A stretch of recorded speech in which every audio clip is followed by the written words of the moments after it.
harmonious industrial relations, including promoting constructive dialogue and negotiations between employers and workers at the enterprise level, strengthening the role of joint consultation bodies and workplace committees in addressing issues of mutual concern, conducting regular training and awareness raising programs such as workshops on effective communication and negotiation skills for employers and workers representatives, seminars on labor law compliance for management, and training for labor administrators on mediation and conciliation techniques.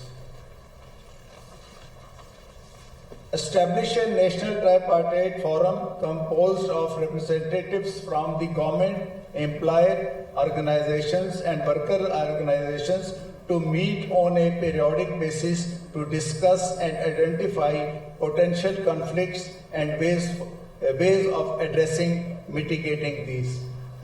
आप सबको ये करारदाद मंजूर है? Thank you. यौम मई पर इस्लामाबाद में labour conference जारी है। जस्टिस रिटायर्ड शौकत अजीज़ इस वक्त यहाँ से इज़हार ख्याल कर रहे थे और उन्होंने कहा कि पाकिस्तान में जो मजदूर हैं उनको हम खिराज तहसीन पेश करते हैं, जो कि आज मजदूरों का आलमी दिन मनाया जा रहा है। साथ ही साथ उन्होंने मजदूरों की ट्रेनिंग के हवाले से और जो डिपार्टमेंट्स हैं उनमें किस तरह से वर्किंग होती है उसके हवाले से बात कर रहे थे और जो SOPs वज़ा किए जाने चाहिए ऑर्गेनाइजेशंस के अंदर उसके हवाले से बात कर रहे थे।